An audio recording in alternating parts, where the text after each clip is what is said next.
Berbagi pengalaman, Nono Sampono minta orang tua tidak kesampingkan pendidikan anak. Terlahir dari keluarga yang serba kekurangan bukanlah sebuah penghalang untuk seseorang meraih kesuksesan. Tekad dan kerja keras serta disiplin adalah kunci sukses. Kata-kata ini disampaikan Nono Sampono dalam acara tatap muka sekaligus silaturahmi dengan warga kota Ambon asal Bantaeng, Sulawesi Selatan, Sabtu akhir pekan kemarin.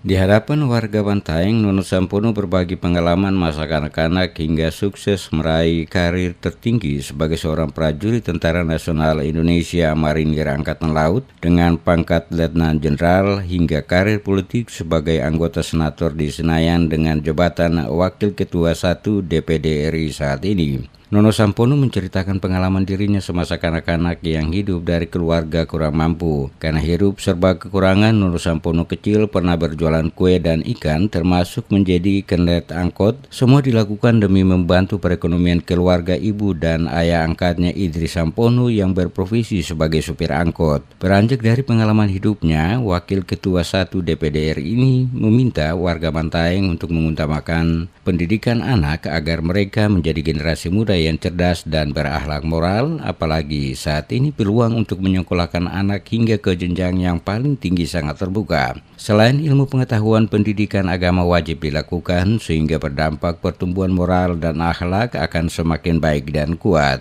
Bisa berhasil. Jadi ibu-ibu jangan kecil hati, ya. Sekolahkan anak yang betul, ya. Anak-anak kita yang ini bagus-bagus ini. Jadikan mereka jadi anak yang baik dan soleh.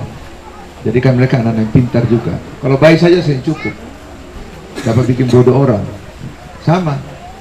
Ya, baik dan pintar. Pintar saja tapi kalau komentar bagus orang terpercaya, betul kan? Nah, jadi baik dan pintar. Didik anak untuk baik dan pintar. Ya. Menurutnya, persaingan di era milenial saat ini sangat ketat. Untuk itu, generasi muda saat ini harus dibekali dengan ilmu pengetahuan yang mumpuni agar mampu bersaing dengan kemajuan teknologi yang terus berkembang. Pada kesempatan tersebut, Nono Sampono memotivasi generasi muda Bantaeng untuk tidak malu membantu perekonomian orang tua dengan cara yang halal. Tidak mesti malu jika orang tua hanya seorang petani sekalipun, termasuk mengajak generasi muda untuk menjauhi diri dari pengaruh alkohol dan narkoba karena selain berdampak negatif juga berdampak hukum. Nono Sampono juga mengingatkan warga Bantaeng di Kota Ambon dan Maluku pada umumnya untuk selalu menjaga kerukunan antar sesama warga maupun antar umat beragama di daerah ini agar tercipta suasana hidup rukun dan damai, terutama menghadapi pemilihan umum April mendatang.